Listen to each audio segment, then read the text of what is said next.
Em 2023, o mundo inteiro acompanhou a notícia. Um avião caiu no coração da Amazônia. Entre os destroços, 4 crianças sobreviveram e ficaram mais de 40 dias perdidas na selva. Mas existe um detalhe que nunca chegou ao noticiário. Um detalhe que só os socorristas ouviram.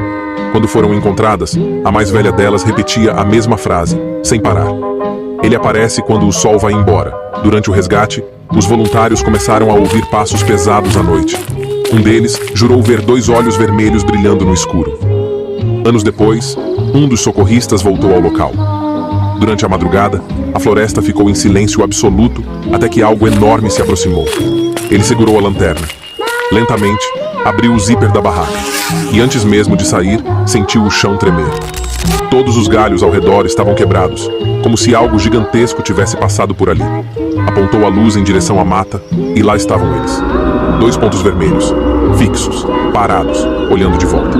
Na manhã seguinte, encontraram o acampamento vazio, a barraca intacta e a lanterna ainda acesa.